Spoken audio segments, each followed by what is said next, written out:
beginning of my pregnancy, I was super scared and felt very alone and didn't really know what I was going to do. And so my feelings when it was brought to me, the idea of adoption, my feelings on adoption were absolutely not. I'm not going to abandon my baby. That's not what I want to do. Because I just thought you basically drop your baby off and you never see your baby again. My name's Tracy Lyons. I've been married to my husband, Jimmy, for 19 years. We have 3 children. Reed, who is 24, Cody, who is 17, Millie is 13. We live here in Central Louisiana. We've both lived here all our lives. Our kids go to school here, and we just love it in this area. So when I was a senior in high school, I was 17, had a boyfriend, found myself pregnant, and didn't really know what to do. Didn't have a lot of support. I had some family support, but not completely. And the boyfriend and I broke up. It was a pretty toxic relationship. So I didn't really know what I was going to do with this baby. I had a family member call me and asked me to go to a teen pregnancy support group. So I went, and at the support group, there was several girls who shared their story, one who had kept her baby and one who had placed her baby for an open adoption. I had never heard of that before. I didn't know that that was possible, that you could have a baby and see it after if you place it for adoption. So I just felt called to do that day.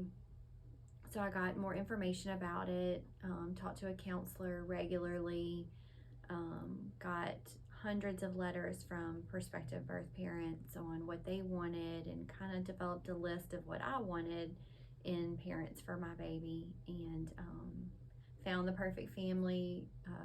Was sitting in a room when they walked in. We met for the first time, and a peace came over me, and I just knew that that was who the parents for my baby were going to be.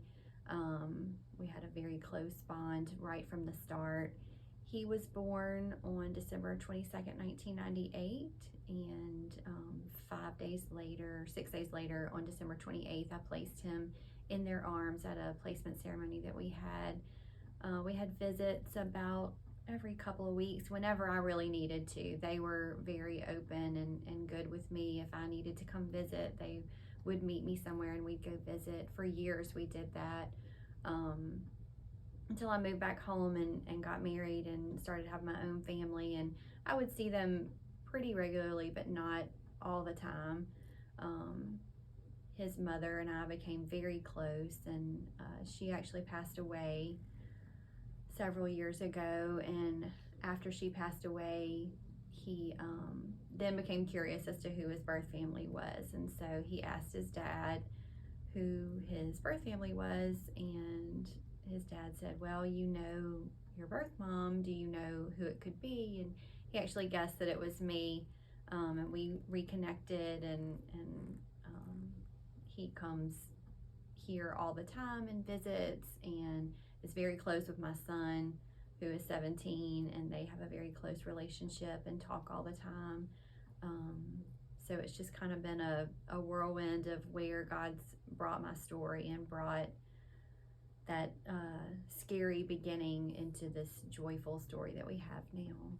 In the beginning of my pregnancy, I was super scared and felt very alone and didn't really know what I was going to do. And so my feelings when it was brought to me, the idea of adoption, my feelings on adoption were absolutely not.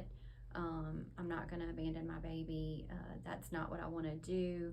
Because I just thought you basically drop your baby off and you never see your baby again. So when I found the option that you could do open adoption, I was like, okay, maybe that would be a choice that I could see myself doing.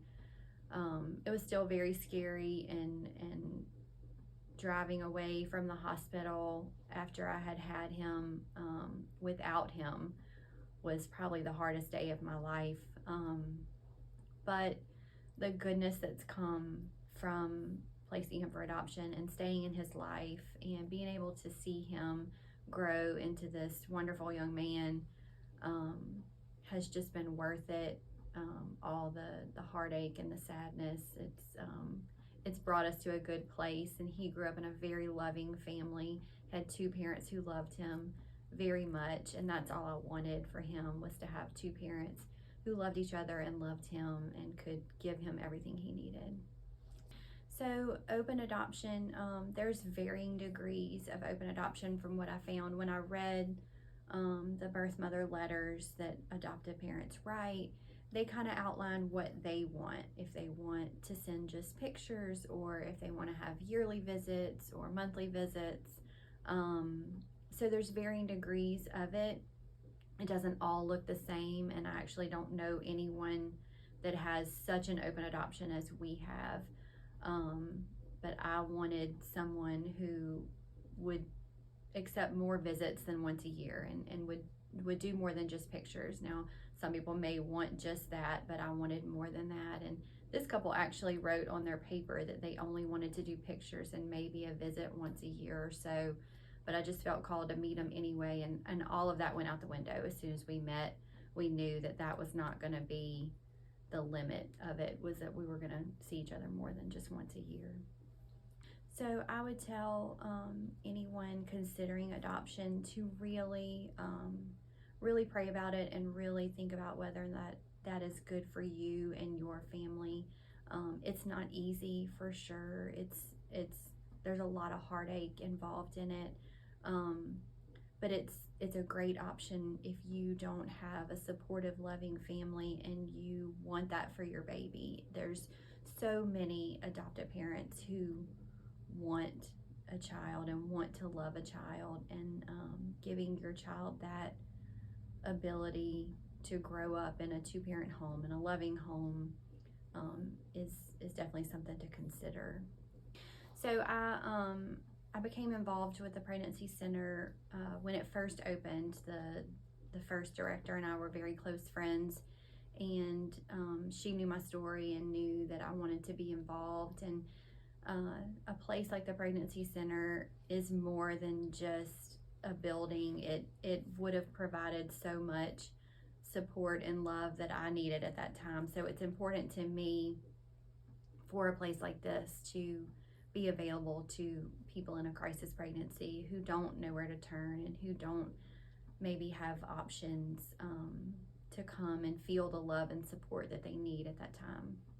Several years ago, I started to feel called to write down my story. Whenever I started thinking about open adoption, I looked up everything I could on adoption. I'm a reader, so I wanted resources, and there just isn't that much out there from the birth mother perspective. There's lots of things from adoptive kids and adoptive parents, but there's really not a lot from birth parents. So a few years ago, God kind of called me to start writing it down.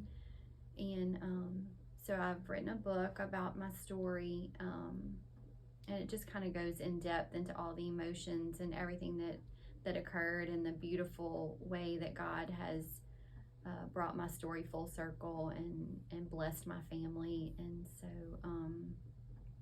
I just finished it up within the last year, and so it's finally available.